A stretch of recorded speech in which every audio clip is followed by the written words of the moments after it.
खुलुमबाय आं सिबिरानि ब्रह्म नोंथांमोनखौ आंनि एसबी बड' निउज चेनेलाव गासैखौबो बरायबावनाय थाबाय नोंथांमोननि थाखाय आं गोदान मोनसे भिडिअ लानानै फैबावबाय अन्नानै भिडिअखौ जोबजासिम नायलांदो लामानि जाब्रथाय जानायाव फिन सासे बर' सुबुंनि जिउ खहा क'क्राझार जिल्ला हालोदल गामिनि थागिबि खोमदोन बसुमतारिया लामानि जाब्रथायजों जिउ खोमानो गोनां जाबाय बिथाङा रुपाराम बसुमतारि आरो साइदे बसुमतारिनि थामथि फिसाज्लामोन फोरमायथिनाय बायदिब्ला खोमदोन बसुमतारिया दतमायाव गावनि लोगोनि न'आव आलासि जाहैदोंमोन नाथाय फैफिननाय समावनो दतमानि दाउस्रि हाब्रां गामिनि दालाङाव जाब्रथाय जादों जायजों खोमदोन बसुमतारिनि मोखां आरो खर'आव गाज्रियैनो जोखोम जादोंमोन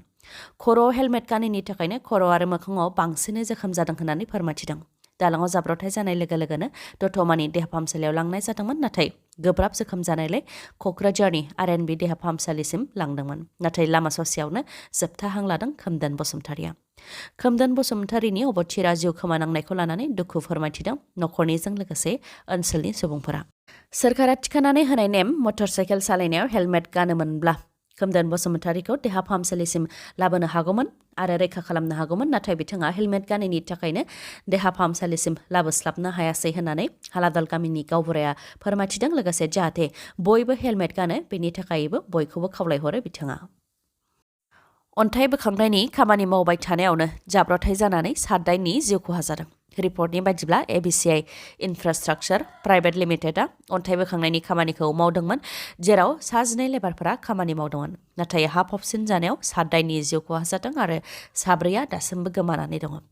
गासिबो लेबारफोरानो बिहारनिमोन होननानै मिथिनो मोननाय जादों बे जाब्रथाया मिजोरामाव जादों मिजोरामनि हानाथियाल जिल्लानि मौदार गामियाव अन्थाइ बोखांनायनि खामानिखौ मावदोंमोन सानजौफुनि जानाय आदार जाखांनायनि उनाव फिन खामानि मावनो थाखाय हा सिङाव हाबदोंमोन बेयावनो हा फबसिनदों जायजों 12 लेबारफोरा फबसिन जानायनि अनगायैबो ड्रिलिं मेसिनफोराबो फबसिन जादों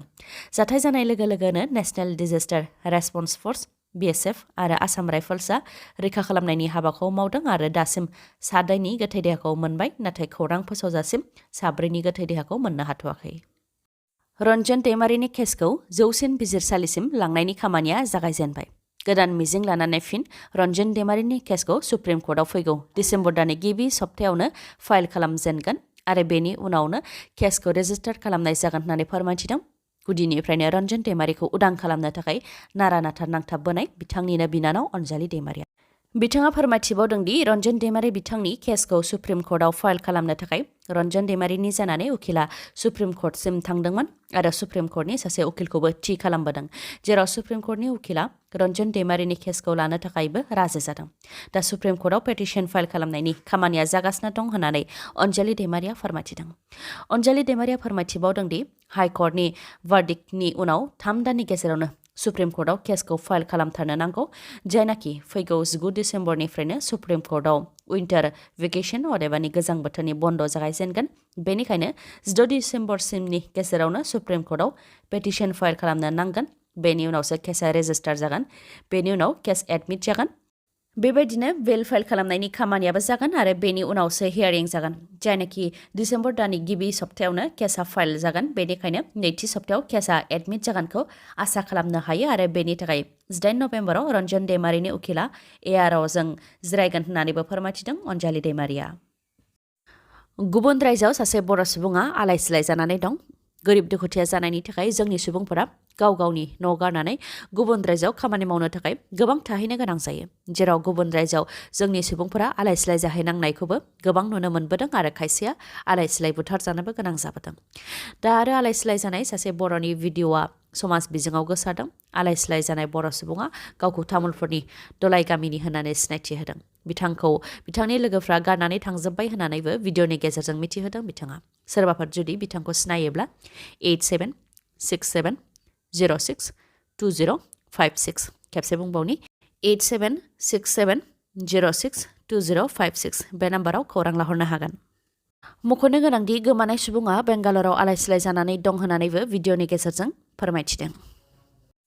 नेपालनि काठमान्डुआव 18थि WKI इन्टारनेशनेल काराटे चेम्पियनशिप 2022 आव सनानि मेडेल देरहासारनो हानाय जुमि ब्रह्मनि सार्टिफिकेटआ जेबो बेसेन गैया होननानै बाक्सानि district sports officer Anil Kumar बसुमतारिया खौरांगिरि मेल खुंनानै बुंथिनायनि सायाव जुमि ब्रह्मनि फिननाय बिथाङा बुंथिदों दि बेफोर गेलेनायनि सार्टिफिकेटआ बेसेन दं ना गैया बेनि फोरमान दं मानोना कच अन्जन बिथाङा गुजरातआव जानाय अल इन्डिया वादकाई काराटे चेम्पियनशिप 2021 आव गेलेदोंमोन आरो बे खेलायाव गेलेनायनि गेजेरजोंनो बिथाङा आसाम पुलिसाव साख्रि मोननो हाबाय बिथांनि अनगायैबो सासे सिनियराबो बेबायदि गेलेनायनि सार्टिफिकेटजोंनो साख्रि मोननो हाबाय होननानै फिननाय होयो जुमि ब्रह्मआ बेनि अनगायैबो कचआ रां जादों होननानै अनिल कुमार बसुमतारिया अजद होनायनि सायावबो जुमि ब्रह्मआ बुंथियो दि कच अन्जन बिथाङा रावनिबो रां जायाखै उल्थायै बिथाङा दुखुथिया गेलेगिरिफोरखौसो गावनि फारसेनिफ्राय मदद होबोदों होननानै फोरमायथियो मख'नो गोनांदि नेपालनि काठमान्डुआव 18थि WKI इन्टारनेशनेल काराटे चेम्पियनशिप 2022 आव सनानि मेडेल देरहासारनो हानाय जुमि ब्रह्मआ सोरनिफ्राय मदद मोननो हादों बेनि सायाव खौरांगिरिनि सिगाङाव फोरमायथिदोंमोन बिथाङा फोरमायथिदोंमोन दि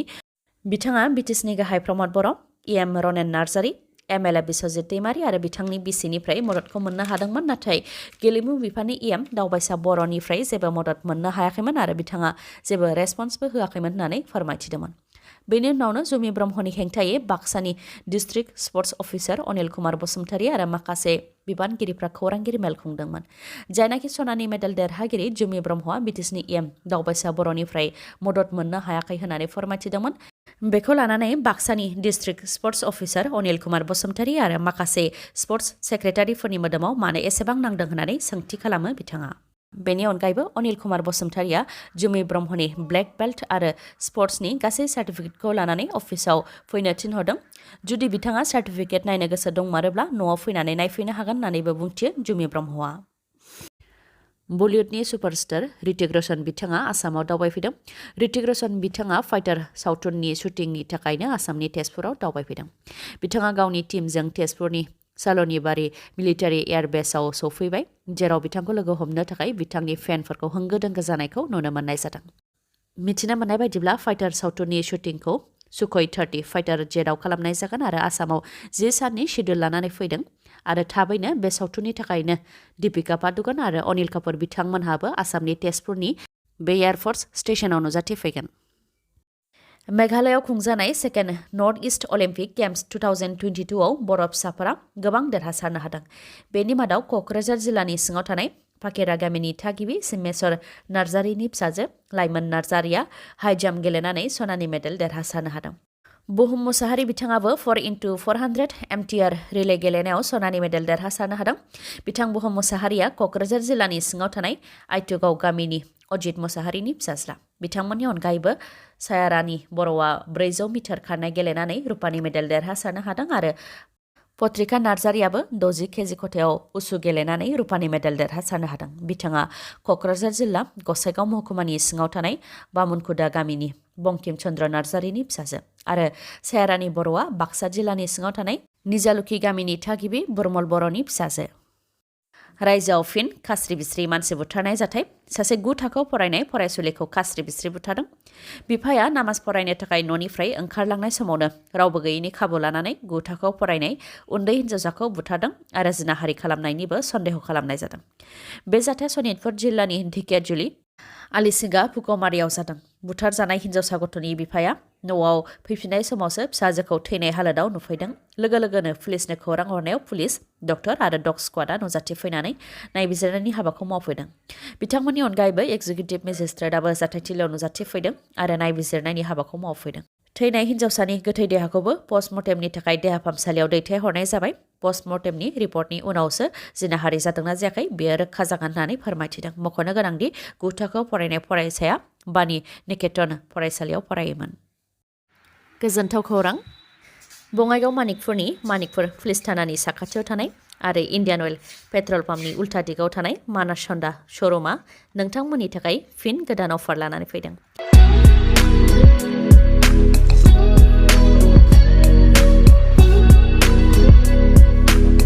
जाय बिथांमोनहा गाव गावनि सिमांनि मटर साइकेलखौ दासिमबो बायाखै नोंथांमोनहा मानास हन्डा श'रुमाव थांनानै मटर साइकेलखौ बायहैनो हागोन आरो मानास हन्डा श'रुमनिफ्राय मटर साइकेल बायोब्ला नोंथाङा माखासे अफारबो मोननो हागोन अफारफोरा जाहैबाय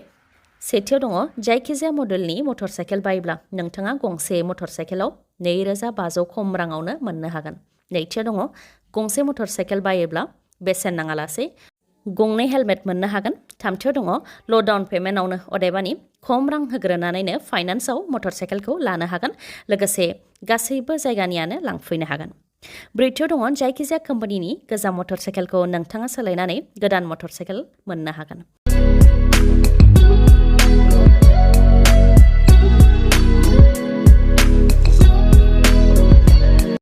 बेफोरनि अनगायैबो नोंथांनाव जुदि एकाउन्ट गैयाब्ला एकाउन्ट खुलिनानै होनायनिबो खाबु दं मानासन्दा श'रुमाव अब्ला नोंथाङा मानोथो गावनि सिमांनि मटर साइकेल बायनायखौ मोगथां महर होआलासे थाबावनो माबाफोर मिथिबावनो गोनां दंबावोबा थाबैनो 7002601255 नङाब्ला 9101272776 बे नाम्बाराव कल हरनानै खौरां लाहरनो हागोन आरो गावनि साननायखौ जाफुंहोनो हागोन अफारा 16 नभेम्बरनिफ्राय जागायजेनगोन आरो 24 नभेम्बरसिमल' थागोन दिनैनि भिडिअआ एसेनोसै गाबोन आरो गोदान भिडिअजों लोगो मोनफिनबावगोन नोंथाङा दासिमबो आंनि चेनेलखौ साबस्क्राइब खालामाखैबा अन्नानै साबस्क्राइब खालामदो लोगोसे लाइक कमेन्ट आरो शेयार खालामनो दाबाव गोजोन्थों